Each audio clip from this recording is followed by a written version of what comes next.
Hi everyone, thank you for joining me on this Distress Oxide colour combination video. Today we're going to be looking at Rusty Hinge. This is a lovely orange brown colour. Whether it sits within the oranges or the browns we shall see when we compare it to other colours in the range. Then we're also going to do two colour combinations using this one. These are lovely for this time of year as well. It's kind of turning into autumn at the moment, or fall, and these colour combinations are going to be perfect for those projects.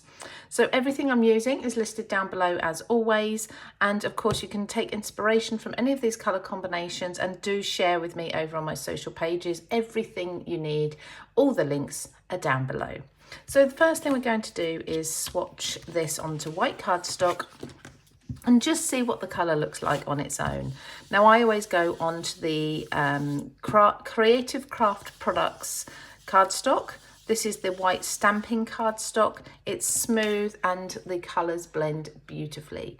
So there you can see, I mean, it's up to you whether you think, I think it's an orange, but I definitely think it is going towards a warm brown. It's so beautiful, and it really is one of my favourite colours for if I want to do mixed media projects and I want things like the colour for rust, of course. So looking at the label there, it's not too dissimilar, a little bit lighter and brighter. It obviously does dry ever so slightly darker once it has dried, but I think the label is a little bit darker than the colour actually is. Same with the ink pad, but the ink pad's always darker because it's saturated with ink. So let's just give this a quick wipe and we'll compare it to other colours that are in the range. Now the way I do this is I use my swatch book here, and this is one that I have created as a free download for you. You find that on my blog. Simply go to the free download section, again linked down below, and it comes black and white, and you can then fill in any of the colours that you have so far. It also comes with a template so you can get these perfect squares. Like I say, download that for free. I don't even ask for an email address or anything for downloading it, so grab that and definitely make the most of it. So what I've pulled out there is the oranges. I've pulled out the so some of the browns at the bottom here. We do have a purple at the top there, and then again the rest of the browns. So you can see Rusty Hinge is sat. So this is the order in which Ranger order their colours, and they have put Rusty Hinge in with the browns. But as you see, orange is actually kind of more where it sits, I think. So they've put it as a slightly lighter shade of tea dye, which I agree with. They do go really well together. And in fact, I'm actually using that as one of my colour combinations, these two into each other. When we come to the browns, there's nothing in this middle section. So just the tea dye that's lighter. But then when we come to the oranges, so ripe persimmon, much more pink. Spiced marmalade isn't too far off. Dried marigold is paler, but carved pumpkin is really quite similar, I think, very similar.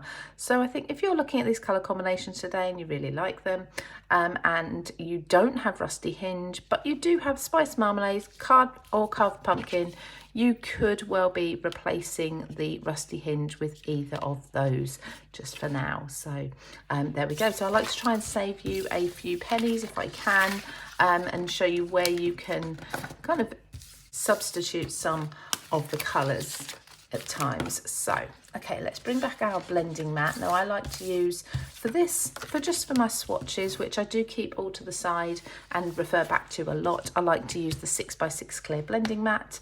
But I do also have A4 of these because they come in an A4 and a 6x6 pack together, and these are all from Craft Stash. Again, they're all linked down below. So as I said, we are going to go into tea dye first, and this is going to be our 3 colour combination. The 3 colours are ideal for smaller panels, and then I'm going to do a 4 colour combination as well. Now look how beautifully this has worked into the Rusty Hinge, even though the Rusty Hinge is kind of getting towards being dry. So I've just overlapped the edge there, and I'm using what's left on my brush. Now I find Rusty Hinge is a really deep saturated colour. It does go on quite strong as well, so any ink that's on your blending brush that you use without dabbing back onto the ink pad, there's going to be usually quite a lot of strong colour on there still. Look at that, isn't that just Such a stunning blend. Now we're going to go into a different colour this time. So let's just dry that. Let's turn that over so we haven't got the dampness. And we're going to go into Speckled Egg. So just lighten this up a little. Now to hold my strip still, I've got a piece of vinyl transfer paper. I know that will peel nicely off the back afterwards, and I'm just going to use that rather than putting my fingers into the wet ink. So it's something I don't forget to do, but I'm usually too lazy to do, but this does really help. So just working into the end here with the Speckled Egg, the beautiful grey-blue colour.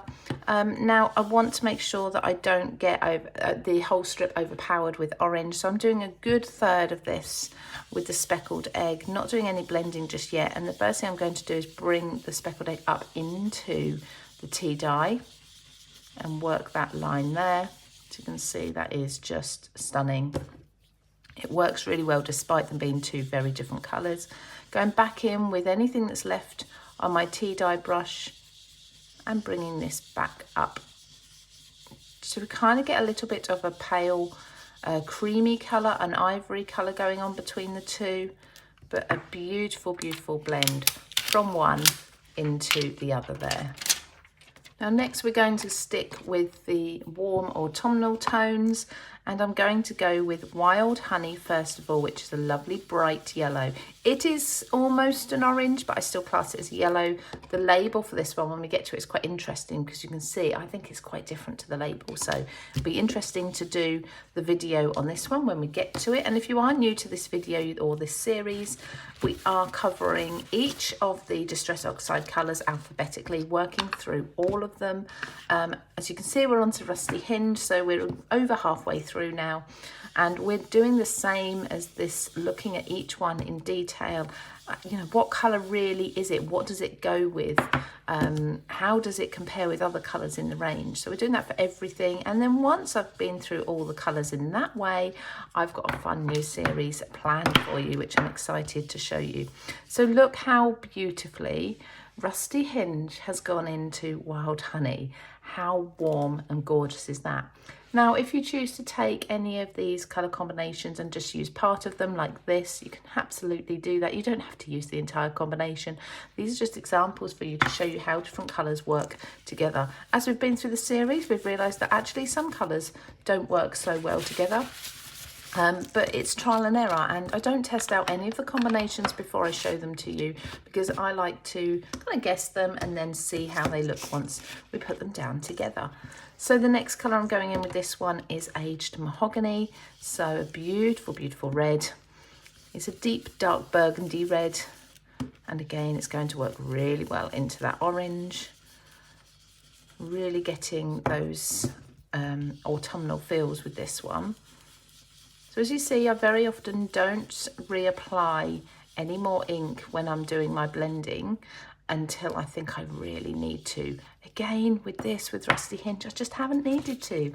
I just don't need to put any more on there.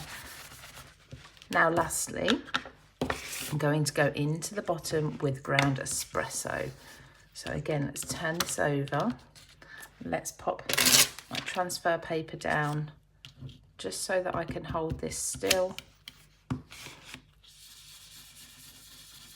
There we go, and take this colour into the very base. It's just going to darken it right up. This is absolutely beautiful for a background if you're doing a fall card. It's stunning as a panel if you just want to do an aperture with this colour, these colours in, as almost like a sunset. Beautiful, look at that. Okay, so let's put our ink pads on there. Now, like I say, if you are new to the Distress Oxide colour combination series, please don't forget to go and check out the playlist that I've got just here for you. So there's our two colour combinations. I hope you've enjoyed this one, Rusty Hinge, and don't forget to go and check out that free Distress Oxide colour swatch chart as well.